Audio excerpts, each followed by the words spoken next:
Eu quero agradecer a presença de todos. Temos muitos amigos, colegas e amigos, pessoas vindo de outros estados, colegas assistindo de outros locais. Tudo certo? Tem que tirar o som, né? Não tá? E eu gostaria de, na nossa apresentação de hoje, falar o seguinte. A ideia hoje, eu sou um cirurgião de base de clínica privada aqui em Porto Alegre. Tenho formação em cirurgia bucomaxilofacial. Eu digo que eu sou R22, 22 anos que a gente concluiu. Passamos por um upgrade muito interessante. Temos um dos meus formadores aqui do lado, o Dr. Matheus Spinella, e eu quero conversar hoje com vocês especificamente sobre conceitos. O assunto da nossa aula é Surgery First, cirurgia ortognática minimamente invasiva, que é a base da nossa prática clínica hoje, clínica e cirúrgica de cirurgia ortognática aqui na cidade de Porto Alegre. Vamos procurar, em linhas gerais, conversar sobre os critérios para Surgery First e cirurgia minimamente invasiva em ortognática, vantagens do mesmo e desafios. E eu queria começar com vocês com uma pergunta. O que você faria em 17 meses com a sua vida? Especificamente, por exemplo, mudaria de cidade ou mudaria de emprego, assumiria um outro posto profissional, faria uma viagem, talvez sozinho, sem um mapa ou com um pequeno mapa, para lugares diferentes onde você poderia estar, poderia ir acompanhado ou com os amigos. Dentro desse tempo de 17 meses, você também poderia escrever um livro, se apaixonar por alguém, talvez até ter um filho.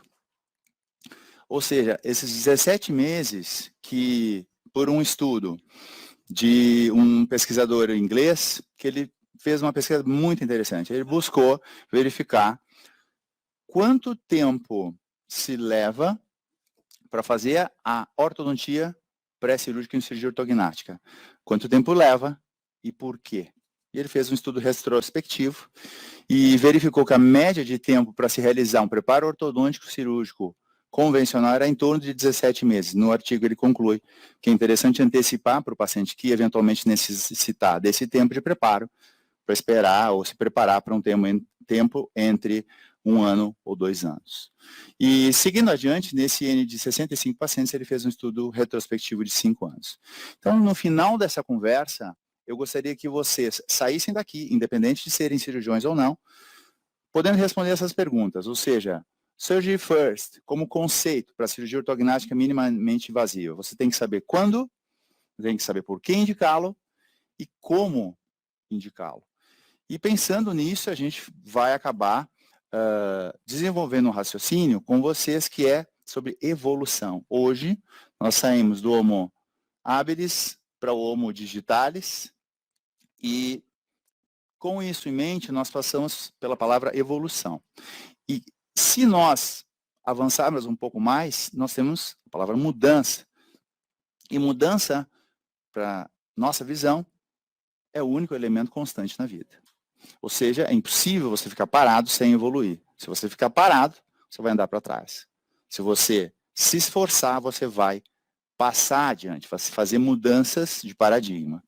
E nesse sentido, eu acho interessante a gente pensar, por exemplo, no nosso dia a dia, na rotina, numa mesa, por exemplo, que nos anos 1980 tinha uma série de componentes e hoje, cada vez mais, vai se incorporando elementos digitais, ou seja, a gente está menos analógico e muito mais digital.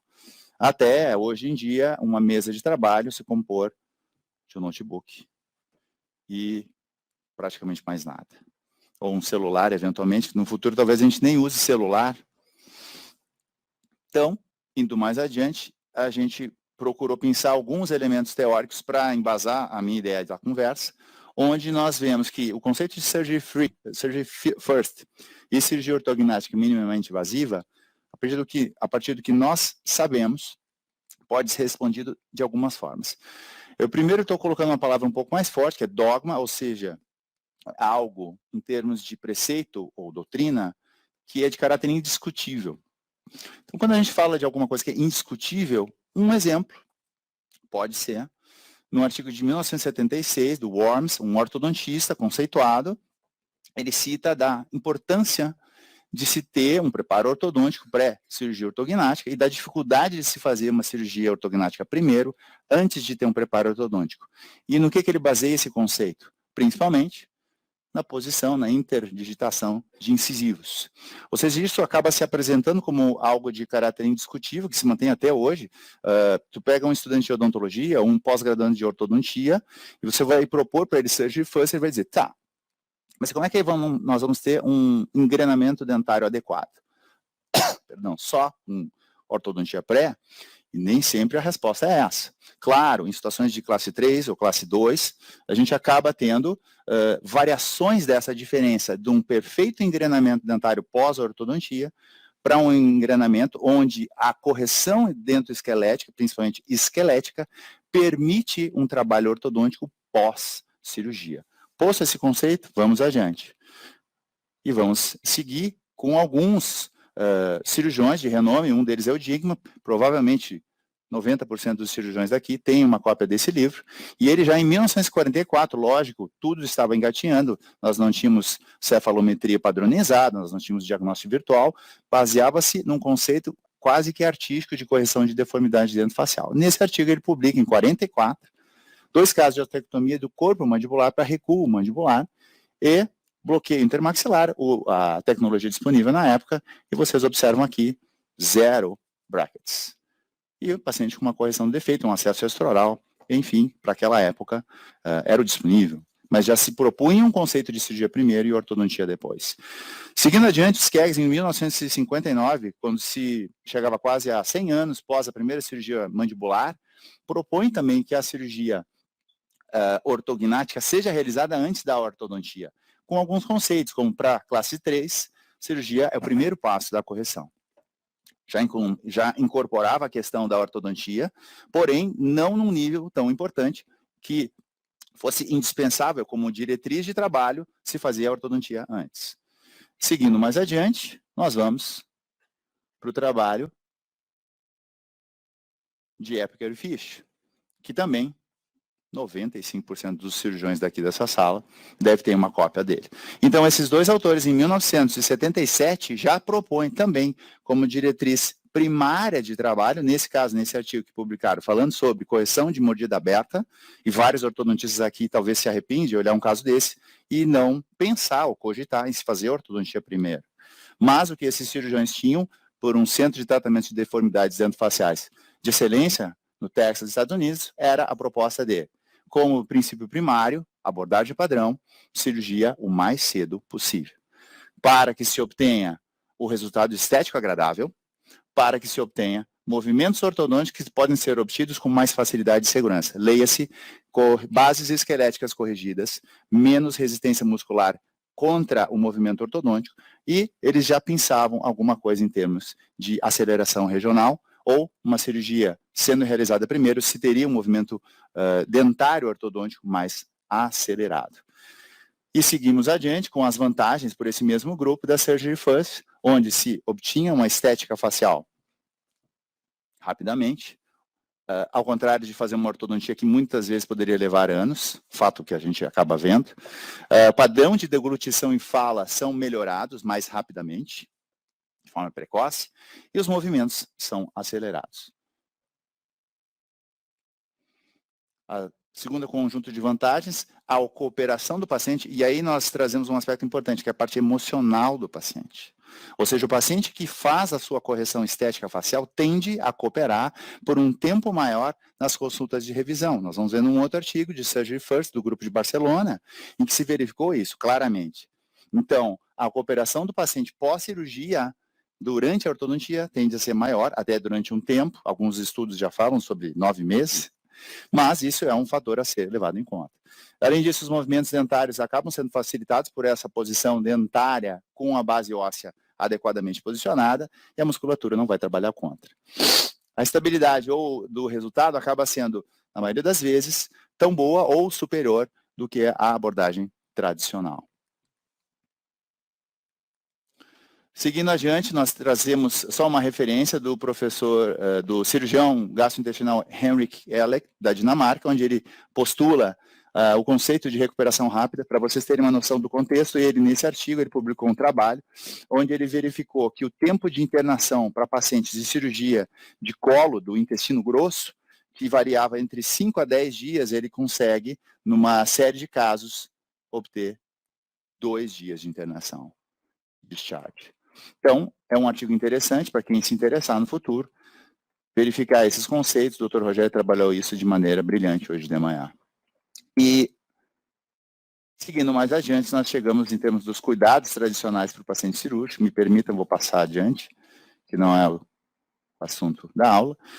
E com isso em mente, ou seja, olhando para o passado, em que se postulava uma cirurgia primeiro antes da ortodontia, em tratamento com cirurgia ortognática, se tinha um conceito de aceleração da recuperação pós-operatória, e a tecnologia aos poucos ia se desenvolvendo, depois desse artigo, na Europa, teve um boom, uma aceleração de um novo enfoque, e o enfoque era recuperação rápida depois da cirurgia. E essa recuperação rápida acaba influenciando em 3 etapas, em 3 aspectos principais. Primeiro, desenvolvimento de instrumentos e uso dos mesmos para a cirurgia, principalmente o piezo, para a cirurgia ultrassônica, uso de endoscopia, ou seja, tem um conceito de acessos menores, trabalhar por túneis, a gente vê num artigo interessante que eu trouxe para nós, e técnicas minimamente invasivas, para acessos menores. Esses são acessos dos nossos pacientes. E, além disso, entram os cuidados pré- e pós-operatórios. Pré-operatórios com nutricionista, uma prevenção e tratamento de disfunção de ATM, não se opera paciente com disfunção de ATM ativa, e no pós-operatório, esse é um exemplo de um paciente nosso, 24 horas pós-cirurgia, ortognática, bimaxilar mais menta, com cinesiotape, mais o uso do Eloterm, e um outro paciente com 22 dias pós-operatório, atingindo a abertura de 30 milímetros. Então, nesse processo de recuperação, é interessante mencionar esse aspecto. Primeiro artigo de piezo para uso para osteotomia bilateral sagital de mandíbula, feito por um grupo da Alemanha, um estudo piloto de 7 casos. Uma informação interessante como registro, e aqui ele registra esse uso do piezo. O grupo de Benziat de Lyon, na França, alguns meses depois acaba publicando, em 2007, o uso de piezo para toda a área de cirurgia crâniofacial, para maxila, para mandíbula, com um N bem maior, fez 144 osteotomias Lefort, com o uso do piezo para alguns passos cirúrgicos, não 100%, era um processo de desenvolvimento, 140 expansões palatinas e osteotomia bilateral 140 casos, ou seja, 20 vezes mais de casuística do que o artigo anterior, mas é importante ter o registro. E o que ele verificava, principalmente o que se contava na época, era tempo de cirurgia, em vermelho, tempo de cirurgia maior para uso do piezo para expansão palatina, e o correspondente, um tempo reduzido para realizar a osteotomia de parede lateral com o piezo em Lefort. Então, algo interessante para se levar em conta. E, seguindo adiante, a gente vê um precursor, um pioneiro, que se chama Maurice Momaerts, trabalha no Centro de Cirurgia Facial, na Bélgica, e esse autor é um dos cirurgiões que, na minha visão, e de vários colegas que trabalham com cirurgia MI, foi um dos principais precursores. Então, nesse primeiro artigo, ele fala sobre o uso de endoscopia para cirurgia de avanço mandibular, em que ele obtinha, nessa casuística, em 31 casos, ele obtinha um padrão de recuperação dos pacientes para avanço mandibular, fazendo essa abordagem técnica, por túneis, em que se não tinha um grande descolamento de tecidos, e por isso a recuperação era mais rápida. Consequentemente, os pacientes nessa casuística, com raras exceções, tinham alta para a ortodontia em 7 dias. E aí ele acabou fazendo uma adaptação dos instrumentos e o uso do endoscópio. Aqui um aspecto, só para vocês terem uma ideia, que é o conceito, não é só usar a endoscopia. Hoje em dia não se usa endoscopia para cirurgia MI, mas a visão por túneis é algo que se faz de rotina. Então, essa adaptação técnica foi proposta inicialmente por aquele cara. Aqui nós temos o uso de parafuso leg screw, 3 parafusos para fixação, com boa estabilidade. E aí seguimos adiante com um outro artigo muito interessante do Liu, pesquisador de Taiwan, que fala sobre os biomarcadores, ou seja, ele tentava trazer, principalmente porque na região da Ásia se propõe tratamento dos pacientes surgery first para o ganho estético, e nesse artigo ele levantou um estudo bem interessante de 22 pacientes, onde ele fez registro para pacientes de cirurgia bimaxilar, com abordagem surgery first, verificar mobilidade dental e marcadores de metabolismo ósseo, tanto de reabsorção quanto de neoformação. Os marcadores são CTX e fosfatase alcalina. Então, ele fez a mensuração em períodos distintos e o que ele acabou observando é que na atividade osteoclástica e osteoblástica, ele teve os seguintes resultados. Aqui, clinicamente, alguns aspectos. Esse paciente aqui é um registro 7 dias imediatamente pós-cirurgia bimaxilar do arco inferior, e aqui está esse mesmo paciente 3 meses pós-op, com um realinhamento por causa da aceleração regional, uma resposta tecidual para a movimentação ortodôntica, extremamente encorajante para usar essa abordagem. Quando a gente vê no arco maxilar, eu quero que vocês prestem atenção nesse premolar e observem onde se encontrava com 7 dias pós-operatório e com 3 meses. Então, realmente, além do ponto de vista clínico, uma casuística interessante e um bom mapeamento com marcadores, ele acabava postulando a ideia de se utilizar a abordagem Surgery First para, como um padrão. E aqui a mobilidade oclusal dos incisivos teve um aumento significativo de 1 semana a 3 meses, e os marcadores de reabsorção óssea, naturalmente é esperado que na primeira semana aumentavam e depois gradativamente se mantinham, sendo o nível mais alto na primeira semana. Lógico, o processo de reparo. E o processo de formação óssea com osteoblastos acabou aumentando significativamente do 1º ao 4º mês, ou seja, o processo de reparo pós-cirúrgico. E esses níveis sempre se mantinham acima do nível inicial pré-operatório. O que nesse artigo nos leva a concluir que é possível se manter o fenômeno de aceleração regional em nível celular, não só aqueles 45 dias que a gente conversa, eu e meus ortodontistas que propõem Surgery First, mas até 4, talvez alguns casos 5 meses. Isso é interessante, porque isso dá tempo de se trabalhar a movimentação ortodôntica. E, indo um pouco mais adiante, eu trago um artigo clínico interessante, do Nagasaka, de 2009, um grupo de japoneses e mais um pesquisador nipo-americano, que publicaram um artigo de um caso, mas que foi feito um recuo mandibular e uma movimentação com ancoragem esquelética. E o tempo total de tratamento com Surgery First, mais a movimentação ortodôntica, aqui a sequência, paciente imediatamente pós-cirurgia, aqui no final, tempo total de tratamento nesse estudo, foi de 12 meses. Ou seja, quando você propor para um paciente que vai fazer uma cirurgia de uma arcada só, que você pode fazer a cirurgia inicial, e ele ou ela estará com uma boa chance de sucesso, pronto ou pronta em 12 meses, realmente é algo para se levar em conta. E aí a gente começa a ver a perspectiva do paciente em relação a isso. Indo mais adiante, nós vamos ver um artigo, para mim, um divisor de águas para vários cirurgiões no mundo, que é o artigo também do professor Alfaro e da professora Raquel Guigiaro Martínez, do grupo de Barcelona, onde eles apresentam uma técnica que, usando o conceito já iniciado nos anos 2000, para pequenos acessos, trabalhar por túneis, eles propõem um uso, ao invés de um osteótomo curvo para a disjunção pterigo-maxilar, seria um osteótomo reto. E esse uso desse osteótomo acaba apresentando, para mim, inclusive, quando eu tomei conhecimento dessa técnica, de algo realmente que sacudiu a cirurgia bucomaxilofacial, a cirurgia ortognática.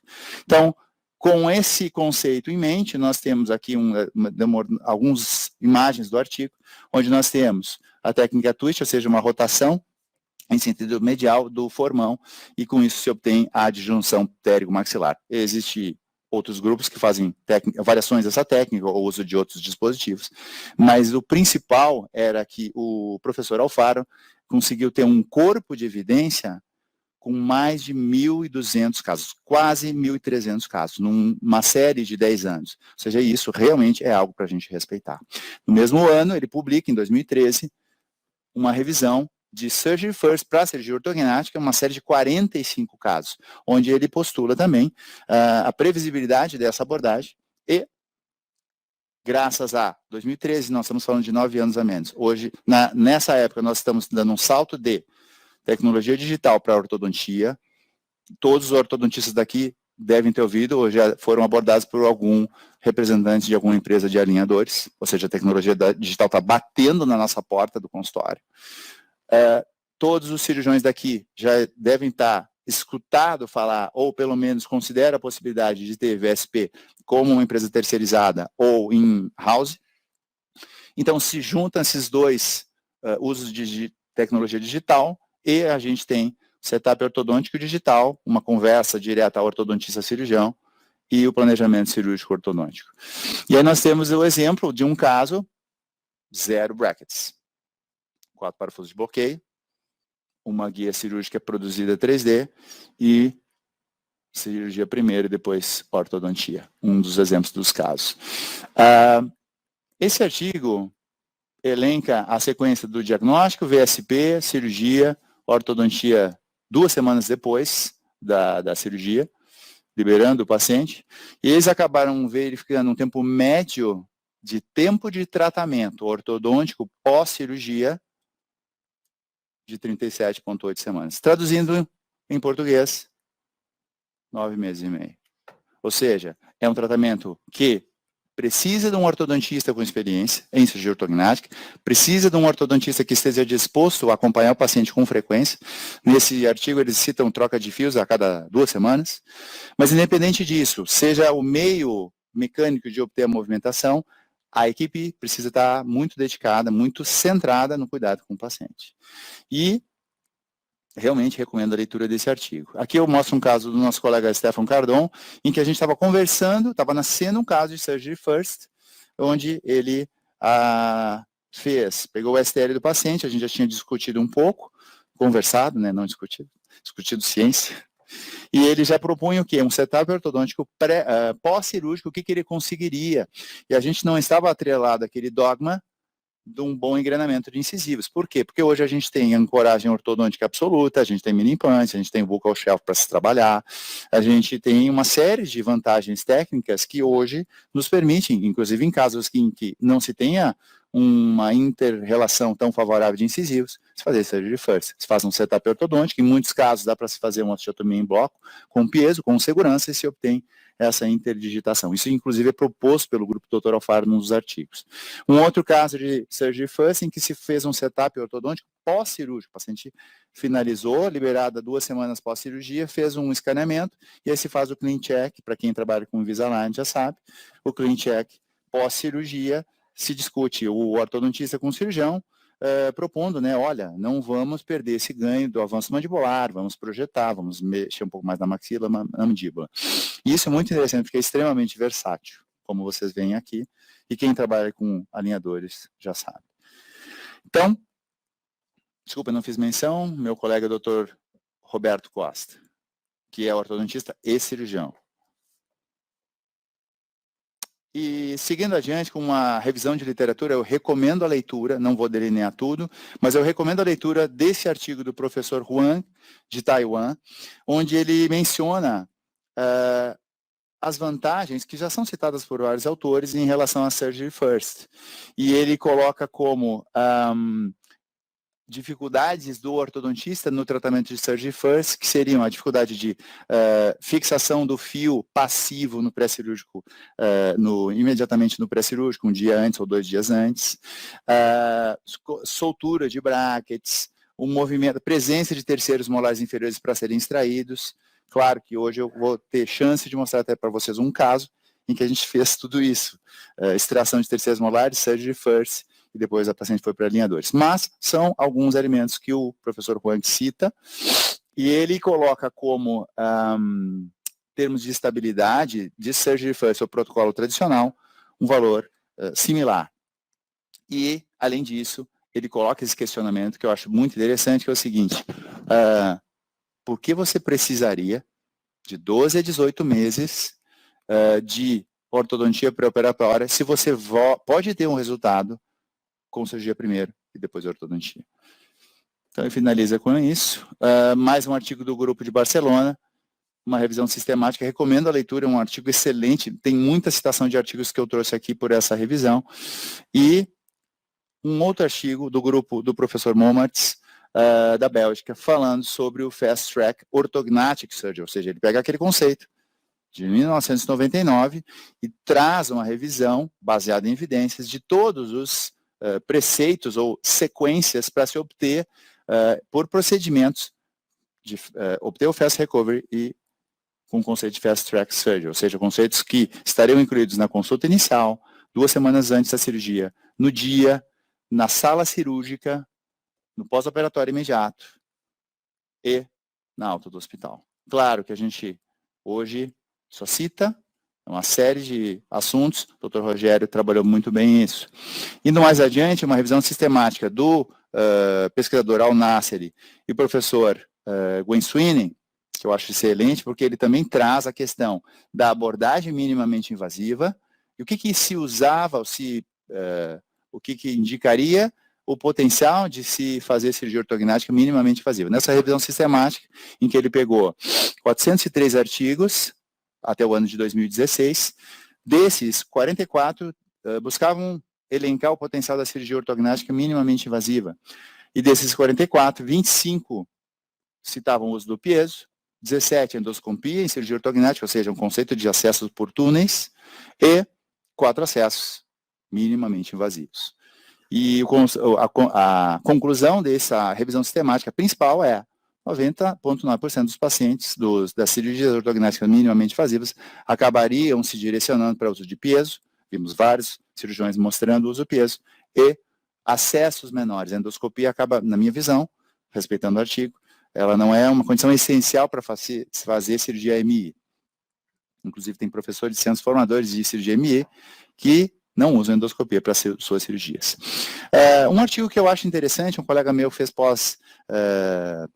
fora de saúde pública no Rio de Janeiro, e lá é um centro de formação em ortodontia de excelência no Brasil, fizeram uma investigação bem interessante, falando não de técnica cirúrgica, mas de qualidade de vida. E aí nós vemos a mudança de qualidade de vida e mudanças de saúde bucal em pacientes classe 3 severa, tratados com surgery first, tá? Com cirurgia bimaxilar. E nesse artigo, muito interessante, ele traz o seguinte conceito: ortodontistas, me perdoem pela imagem, mas ele traz o conceito de orthodontics first e surgery first. Então ele pegou 16 pacientes adultos que seriam submetidos num centro universitário de cirurgia bucomaxilofacial, cirurgia ortognática, e desses 16, 8 desses pacientes esperaram 2 anos até fazer a sua cirurgia, fizeram ortodontia. E 8 desses outros pacientes, seus ferizados, fizeram a cirurgia primeiro. E aí ele traz algumas considerações no artigo, né? Foram 2 anos de acompanhamento, ou seja, 2 anos de faz a cirurgia e acompanha, e outros 8 pacientes não faz a cirurgia e espera. E acabou fazendo um acompanhamento desses pacientes, aplicou 3 questionários de avaliação e, desculpa, pulou um aqui, fez um índice de indicação técnica de tratamento e acabou tendo como resultados, ele também fez análise de dados cefalométricos, não é o intuito falar todo o artigo, mas eu achei interessante a gente saber que qualidade de vida também é um parâmetro válido no intuito da gente ter essa atenção para o paciente e também em termos de literatura. Tá, é um artigo de 2017, e brasileiro, né? Tinha que ter uma bandeirinha brasileira aqui. Então eu pulo esse artigo e eu queria mostrar para vocês os casos. Eu estou com 28 minutos, até que não corri tanto. O caso 1 é de uma paciente em que a gente teve uma combinação de fatores. O fator de indicação de tratamento para essa paciente, vai ser fácil vocês perceberem qual é a indicação. Era uma paciente que apresentava 20 anos de assimetria facial. Ela não tinha uma queixa de posicionamento dentário, inclusive é uma colega nossa. E o que ela tinha? Basicamente, queixa clínica de disfunção de ATM, dor intensa e um processo de assimetria facial importante. Aqui na vista 3/4, vocês observam a diferença do lado direito, afetado, pelo lado esquerdo.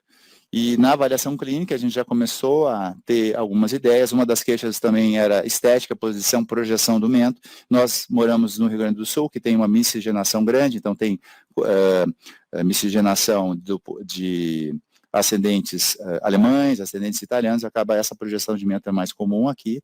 E uma das queixas dessa paciente era essa projeção excessiva, o mento em mesa, que a gente chama. Então foi uma das propostas de tratamento, foi essa. Aqui uma vista intraoral. O paciente um bom engrenamento, começando uma mordida aberta posterior progressiva. E nós, na avaliação, a gente não descarta o uso da cefalometria por teleperfil, ainda tem uma boa aplicação como uma ferramenta de controle. Mas se a gente for fazer uma análise tridimensional, tanto de tecidos faciais quanto de tecidos ósseos, a gente acaba tendo mais informações. Então, a gente observa aqui nessa vista frontal que nós temos uma mandíbula do lado esquerdo com um posicionamento adequado e do lado direito nós temos um processo condilar que está se deslocando para a lateral, ou seja, um processo de crescimento que envolve côndilo, ramo e corpo. E na vista do sorriso, isso se acentua, e aí a gente vai ver na vista de perfil, e nós observamos claramente que essa paciente tinha uma diferença de altura de ramo e côndilo, comparado ao lado esquerdo, de quase 12 milímetros. Então, na mensuração, acho que está bom aqui, na mensuração, na vista axial, eu gosto muito dessa vista axial, porque ela nos permite ver projeção da mandíbula, projeção de corpos mandibulares. Na vista clínica também essa foto é bastante interessante, permite que a gente veja o grau de projeção da maxila. Essa paciente também tinha um pouquinho de queixa de falta de sustentação de tecidos mores. É uma paciente na sua fase de vida de 43 anos, ou seja, o osso zigomático já está começando a reduzir o corpo, a massa óssea, então acaba tendo menos sustentação de tecidos moles e o paciente acaba tendo um pouco menos de projeção. E aqui na vista da panorâmica, nós observamos claramente que tem um processo de crescimento ósseo inadequado no côndilo direito. Esse exame de cintilografia nos permite o quê? Verificar tanto da parte anatômica, qual a repercussão em termos de captação de radiofármacos. E aí nós verificamos que tinha uma atividade acelerada nessa região, e a proposta cirúrgica foi num planejamento que na época a gente fez com o nosso querido colega Dr. Maurício Demétrio, fizemos um planejamento de cirurgia bimaxilar, condilectomia por abordagem intraoral e osteotomia do corpo mandibular com surgery first. Então realmente é o full package.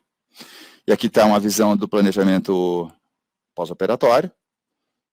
Como eu tenho um pouco mais de tempo, eu vou aproveitar e vou mostrar para vocês o vídeo. Para quem não é cirurgião, fica mais fácil de entender. E essa movimentação proposta, deixa eu ver como é que está aqui. Não, apenas só mostrou uma parte. Ok, mas tudo bem, esse era o planejamento para a paciente. E eu quero fazer menção, infelizmente o meu amigo Rogério não está aqui, mas o Orion está aqui, o artigo do grupo de Barcelona, do grupo da PUC de Porto Alegre, do Orion e do grupo do Chile, nos traz o quê? O estado da arte para a condilectomia intraoral, ou seja, uma abordagem intraoral previsível, porque se propõe nesse artigo o uso de uma guia 3D para se realizar a osteotomia proporcional do côndilo mandibular. Nesse caso em especial que eu vou mostrar para vocês, mas eu faço questão de mencionar, foi um excelente artigo. Na minha busca de artigos na hora de tentar resolver esse problema, eu acabei chegando nesse artigo do grupo da PUC, e nós acabamos usando, como foi feita uma condilectomia total, a gente acabou não usando guia, mas para outros casos a gente acabou aplicando esse conceito e usando. Então, realmente estão de parabéns. E aqui é uma vista intraoral da condilectomia, com a aplicação do parafuso para contenção do côndilo e remoção do mesmo. É um acesso extremamente difícil, não é uma cirurgia para cirurgiões com pouca experiência, mas ela acabou bem sucedida. Aqui vocês observam a ponto da condilectomia, e aqui a peça operatória removida, com um fragmento bastante grande. Foi removido completamente o côndilo, na altura desejada, para compensar os dois lados. E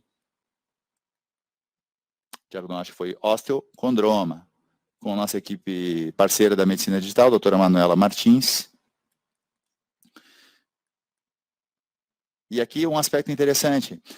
Para se fazer a correção da diferença de simetria, somente a condilectomia não foi um dos aspectos utilizados. Se utilizou também uma osteotomia de corpo da mandíbula, com um planejamento prévio para se evitar a proximidade do canal mandibular e com o uso de uma guia cirúrgica para a osteotomia da basilar da mandíbula, buscando fazer uma abordagem o menos invasiva possível, porém foi bastante efetiva e vocês vão ver nas tomografias de controle esse resultado. E essa guia, naquele momento, tinha sido feita pelo Dr.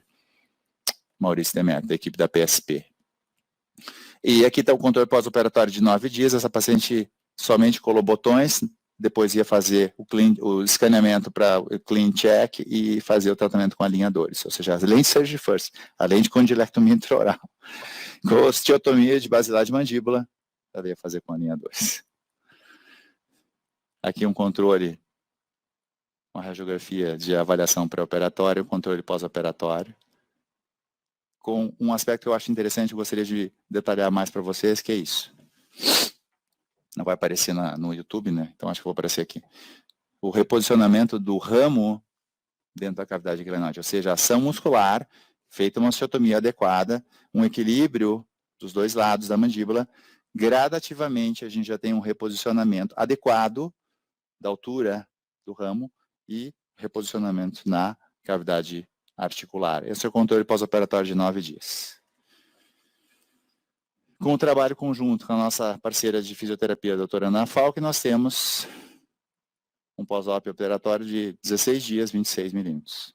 Uma recuperação bastante interessante. É difícil obter um resultado assim. Nem em todos os casos se consegue, mas está indo muito bem.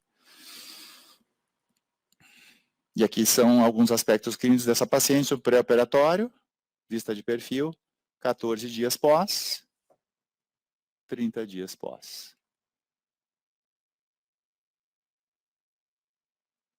Ao sorrir, ela fez osteotomia de maxila, mandíbula, corpo mandibular, avanço mandibular, mentoplastia de correção vertical. Aqui ela tem bastante edema, mas está sendo trabalhado. E confesso que ela ficou bastante contente com o resultado. 30 dias pós-operatório.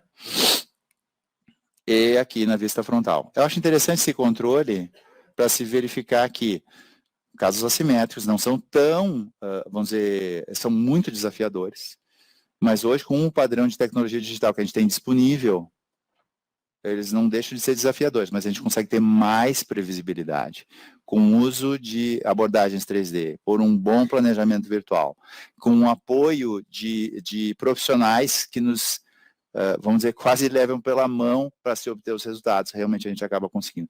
E uma coisa interessante, por exemplo, eu faço parte do grupo do WhatsApp, do nosso curso de formação de cirurgia minimamente invasiva. Ele acaba sendo um grupo de desabafo, de troca de ideias. Isso é interessante, por quê? Porque a gente acaba, como dentista, acaba aprendendo muito a trabalhar tudo sozinho, resolve tudo sozinho. E fazer parte de um grupo eu acho interessante, ou seja, o cirurgião que passar a trabalhar com MI, é importante que tenha um grupo de mais colegas cirurgiões para trocar informações. Nesse sentido, eu acho interessante, já faço o merchan para ano que vem, é importante que todos façam um empenho para que estejam aqui para a gente trocar informações para que a especialidade como um todo desenvolva. Esse é um controle de pós-operatório de 30 dias, a paciente bem feliz, ganho de qualidade de vida, e aqui um controle pós-operatório da ortognática de pré-operatório, visão, e pós-op de 8 meses, tá? Com restabelecimento da oclusão, da simetria facial, que é uma vista do lado direito, pré-operatório e pós-operatório, com a plastia da basilar da mandíbula, condilotomia, iniciando um processo de remodelar do ósseo da articulação, ou seja, a paciente recuperando a capacidade mastigatória funcional. Aqui uma vista do lado esquerdo, no pré-operatório, que tinha uma severa assimetria, a gente acaba observando uma correção de posicionamento de ramo e altura facial. Aqui uma comparação da paciente pré-operatório e 8 meses pós. Aqui meu agradecimento da equipe de fisioterapia, da Ana Falck, que hoje não atua mais sozinha, já tem uma equipe. A fisioterapeuta Daisy Pence, que também atuou no caso, e o Dr. Roberto Costa, que também atuou no caso. Passando agora para o caso 2, mais 5 minutos para a gente fechar. O caso 2 foi uma jovem que, faz questão de falar isso, é uma menina de 17 anos, as imagens são autorizadas pela mãe.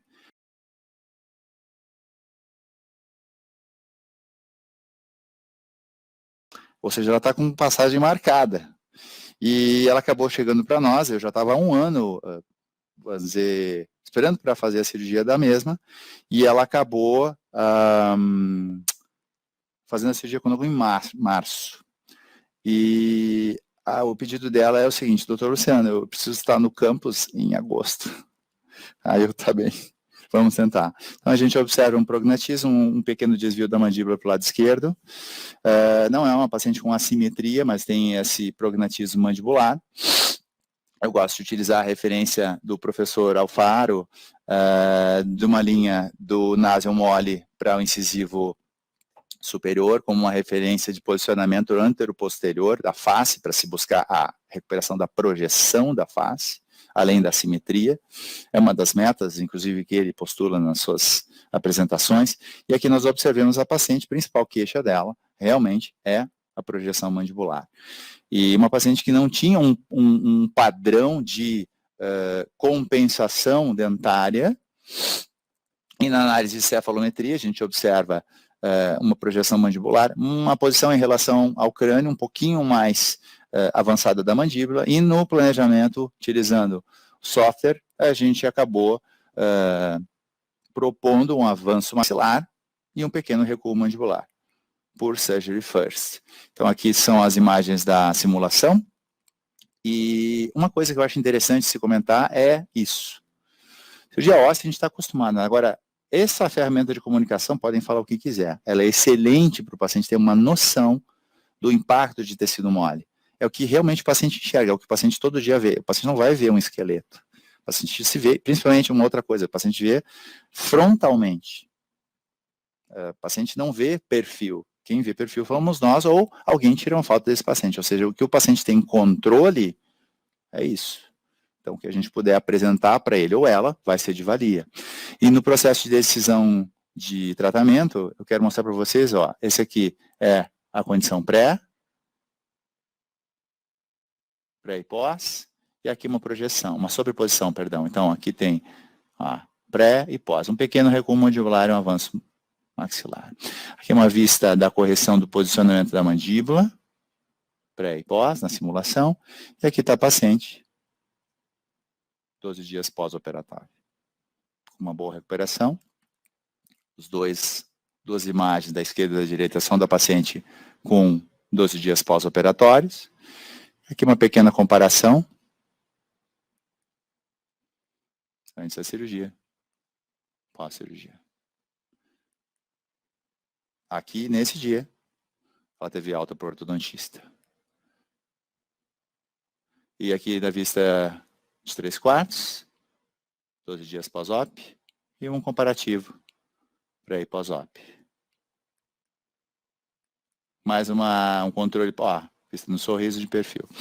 Hoje, chegou essa radiografia de controle que eu fiz questão de incluir na aula. Os meninos estavam conversando comigo e disseram, o último slide no último minuto. Isso. Está aqui o teleperfil, como se diz, brindando os ortodontistas com uma imagem mais familiar. Nós temos aqui um teleperfil pré-operatório e pós-operatório de 30 dias. Com um equilíbrio oclusal, facial. Paciente bastante satisfeita, motivada com o resultado. Fizemos a extração de terceiros molares também, aqui a vista frontal. E o pré-operatório e pós-operatório com a tomografia. Desculpa, pós-operatório dos dois lados, não tem pré. Eu queria salientar uma coisa que eu acho interessante, que nos softwares de simulação, e na tecnologia 3D em geral, nós temos uma informação que eu acho interessantíssima para nós cirurgiões e para os ortodontistas, que é a seguinte: quando se faz uma movimentação mandibular de recuo, setback, Claro que na tomografia a gente consegue visualizar que a posição dentária melhorou, mas essa imagem aqui, que permite fazer um quality control, deixa eu ver se projeta, isso. Essa projeção de quality control, ou seja, sobreposição de malhas pré-operatória e pós-operatória é excelente, em que a gente consegue observar, conforme a cor mais vermelha é a proximidade da posição óssea com o pré-operatório, e a cor mais fria, mais azul, é uma distância. E claro que é muita informação, mas eu queria mostrá-los isso. Isso aqui é o pré-operatório, isso aqui é o pós-operatório, com surgery first, com abordagem minimamente invasiva. Então, o que eu queria deixar para todos hoje é meu muito obrigado. Agradecer a minha equipe que está presente aqui, Dr. Lucas, Dr. Eduardo, e dizer que de 2007, onde a gente tinha para uma técnica cirúrgica maximamente invasiva, por exemplo, num avanço maxilar com tripla segmentação, depois de bastante empenho, esforço e dedicação, e bons professores, ótimos professores e parceiros, a gente consegue trabalhar esse nível de cirurgia para a mesma técnica. Ou seja, um paciente que em 2007 teria esse resultado pós-operatório, essa paciente é 7 dias pós. Um paciente, claro, são idades diferentes, gêneros diferentes, mas 2 dias pós-operatório o paciente tem. Agradeço a todos. Está aqui o nosso professor. Um presente, o outro à distância. E eu quero deixar meu muito obrigado a todos.